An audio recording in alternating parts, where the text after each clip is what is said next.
in this lesson we're going to look at some of the ornamentation and some of the things we can do to colour up the second part of Joe Ban's Barndance.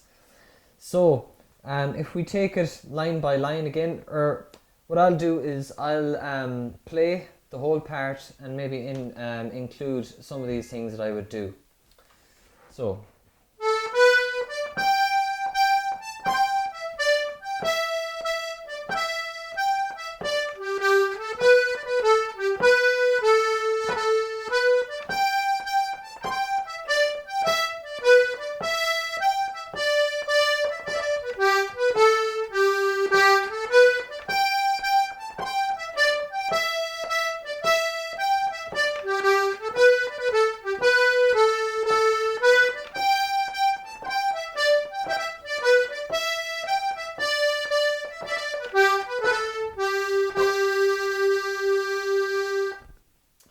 So that's just some of the things I can do. I'm going to go through it line by line now and see what we can come up with, okay?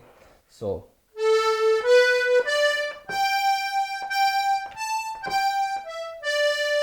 So anywhere that you see in or hear in music where there's loads of the same notes, like loads of G's or loads of A's or something like that, it might sound monotonous just to play them plainly all the time. It's a good idea maybe if there was 3 G's in close proximity in a line that you might play the first 2 normal and maybe cut the last one. So I think that's what I'm going to do here in this one. So it's in the first line, G, G, A, and cut the G. Cut it with the C below it, okay?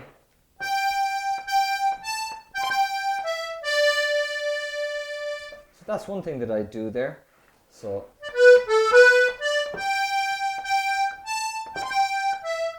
or cut it with the B, whatever you want on the outside row.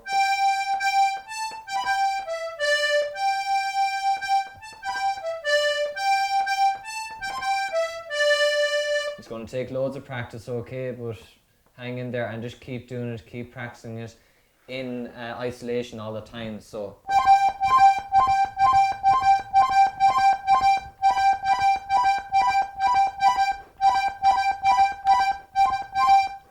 So a good thing to do actually is go up and down the keyboard, go up and down the inside row and practice cutting every note with every 2 fingers so that you'll never be caught out. It's going to take a lot of time, going to take a lot of practice, a lot of effort, but it's well worth doing because it's going to build up all that muscle in the fingers and all that muscle memory, so it'll stand to you.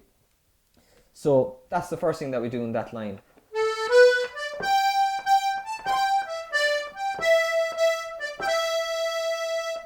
So like that, I said there's 3 notes. There's another 3 notes in close proximity at the end of that line. 3 E's, okay, high E's. So I'd leave the first 2 E's alone, and I'd cut the last E, the last note in the line. So cutting the G. So that's cutting the last E there, the last note on the first line. So similar thing, you're cutting it with the G right below it.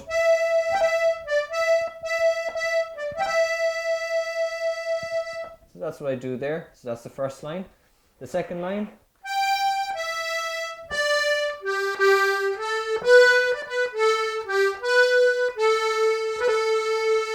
So 2 more cuts in that line.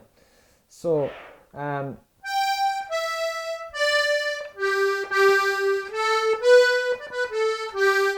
so like we cut the B in the first part, we're going to do the same here with the B in that second line, the first B that we come across.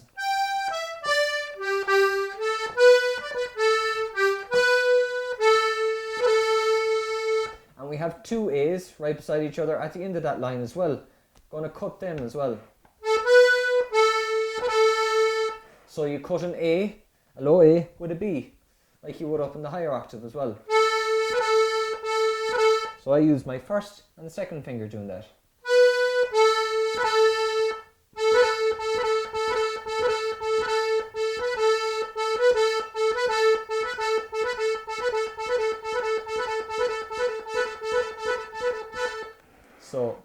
that's what you kind of have to do. Slow them down, then speed them up, okay? So that's the end of the second line. Then the last line, or the second last line, sorry.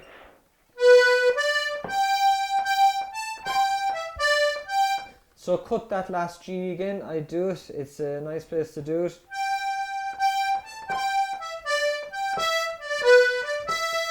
And I do nothing else for the rest of that line.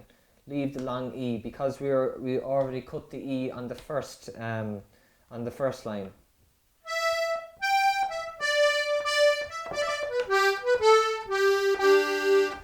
And I was saying on the first half as well about using that E on the outside row instead of the E on the inside row. Good practice here to do that as well.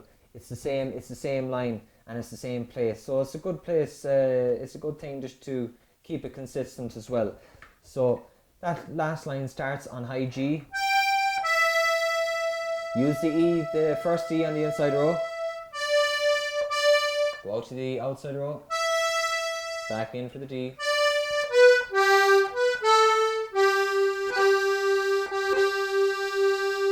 Like that, 2 G's to finish off the tune. You can cut them as well, or you can leave them alone. It's a matter of personal preference as well.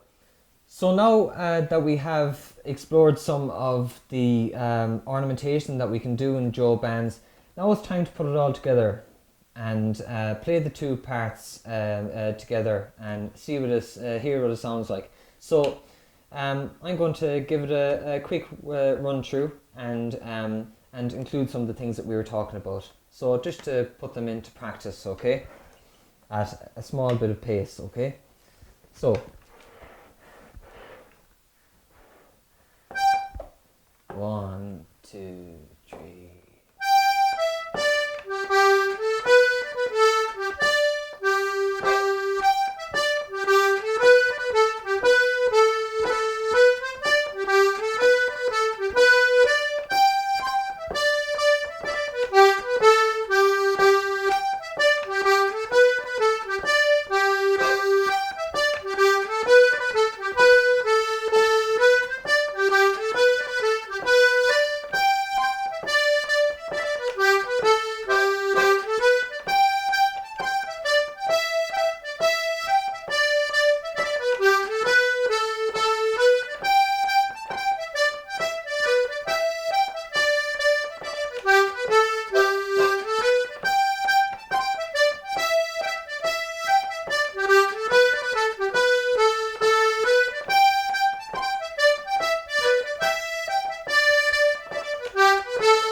So that's the end. That's another tune done. That's Joe Band's Barndance.